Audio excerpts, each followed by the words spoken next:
lo importante del personaje o la importancia del personaje se da, por ejemplo, que en los 90, por ejemplo, le cantó el feliz cumpleaños Mick Jagger en algún momento. O, por ejemplo, a su casa alguna vez fue el príncipe Alberto de Mónaco. ¿En serio? O cuando sufrió un infarto fue trasladado en el helicóptero presidencial, digo, cuando tuvo su primer infarto. Digo, para que nos centremos en lo que significaba Ricardo Piñeiro para el ambiente de la moda. Y quizás por eso todo el mundo pensaba que Ricardo tenía mucho dinero, ¿no? Y sin embargo había sufrido una estafa muy grande, la había pasado muy mal económicamente. ¿Y de qué herencia estamos hablando? ¿Por qué empiezan estas especulaciones? Bueno, en el año 2011, cuando él en la calle Uriburu, todavía tenía allí Uriburu y Melo, en una escalinata que tenía una puerta y todavía lucían sus letras, sus iniciales, RP. Al lado estaba la peluquería de Impagliasso, ¿no? En una vidriera muy grande. Bueno, hasta allí llegó el reinado de Ricardo Piñeiro. A partir de 2011 se dio cuenta que no tenía dinero para pagar lo básico.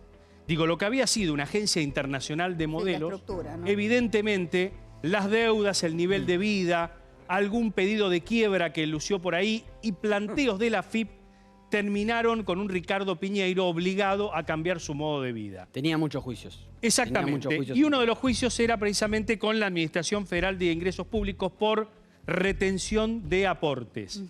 Hay dos modelos que le iniciaron un juicio laboral y en el marco de ese juicio laboral plantearon esto de que Ricardo Piñeiro nunca les había aportado. En ese momento la AFIP planteó. Sí, era un tema, ¿no?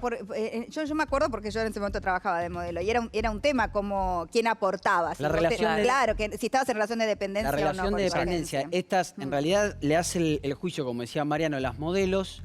Después la AFIP toma eso y le reclama retroactivamente los aportes patronales que no le había hecho. Era un total de 3 millones de dólares. Eso llega hasta la Corte Suprema y la Corte Suprema básicamente le salva la vida porque lo exime de pagar esos 3 millones de dólares. En ese momento lo patrocinaba el doctor Leguizamón, Martín Leguizamón, que además era su amigo, lo exime de pagar esos 3 millones de dólares. De hecho, ninguna agencia tenía sus modelos en relación de dependencia. Inclusive la AFIP después le tuvo que devolver dinero. Esa deuda... alrededor de 1 millón le tuvo que devolver la AFIP. ¿Era por trabajo durante los 90 o los 2000? 90-2000, claro. Con Giordano había pasado algo parecido, ¿no? Claro. Exactamente, era la misma época, totalmente. Tal cual. Bueno, la cuestión es que desembocamos, ¿no?, en esto, ¿no?, en que años después la AFIP termina indemnizándolo. Ahora, los malos manejos económicos los llevaron a vivir en una quinta, en una chacra de San Andrés de Giles, exactamente, en el límite con Exaltación de la Cruz.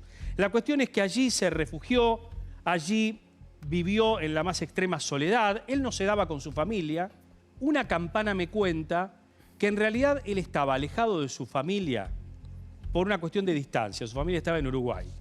Otra campana es la que dicen que en realidad estaban realmente alejados por una cuestión de la vida que había tomado Ricardo Piñeiro. Pero eso a mí no me lo cuentan. Básicamente, hay mucha fuente que indica que el rechazo familiar fue muy marcado o habría sido si él no hablaba de su marcado. familia, si no los veía, si sus amigos no conocían nada de su vida familiar, ¿no? Muchos él le decía indican esto por su orientación sexual. Básicamente. Yo no voy a hablar de su orientación sexual porque Ricardo nunca habló de su orientación sexual y esto me recuerda a ciertos casos que han tenido resonancia pública en la historia reciente de nuestro país. Tampoco hay un novio, un exnovio, un marido que pueda en todo caso hoy brindar testimonio y en ese sentido sí decir, bueno, yo fui su pareja, entonces como... Pero él sufrió mucha decepción amorosa.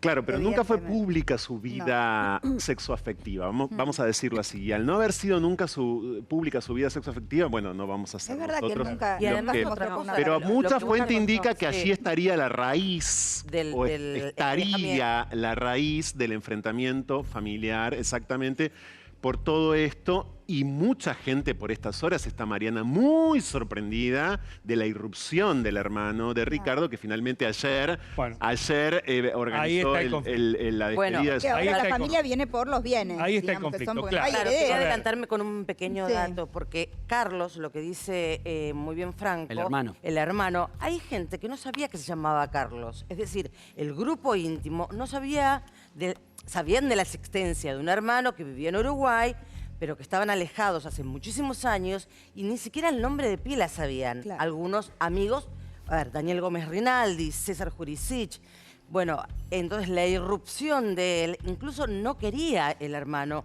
hacer este entierro tan público con los amigos. Bueno, a mí me cuentan hasta otra que cosa. finalmente me cuentan accede. Te agrego algo del A mí hermano. me cuentan otra cosa. Te agrego algo del distanciamiento del hermano que yo sé de buena fuente. El hermano en un momento trató de abrir una agencia en Uruguay, pegándose un poco a lo que hacía Ricardo.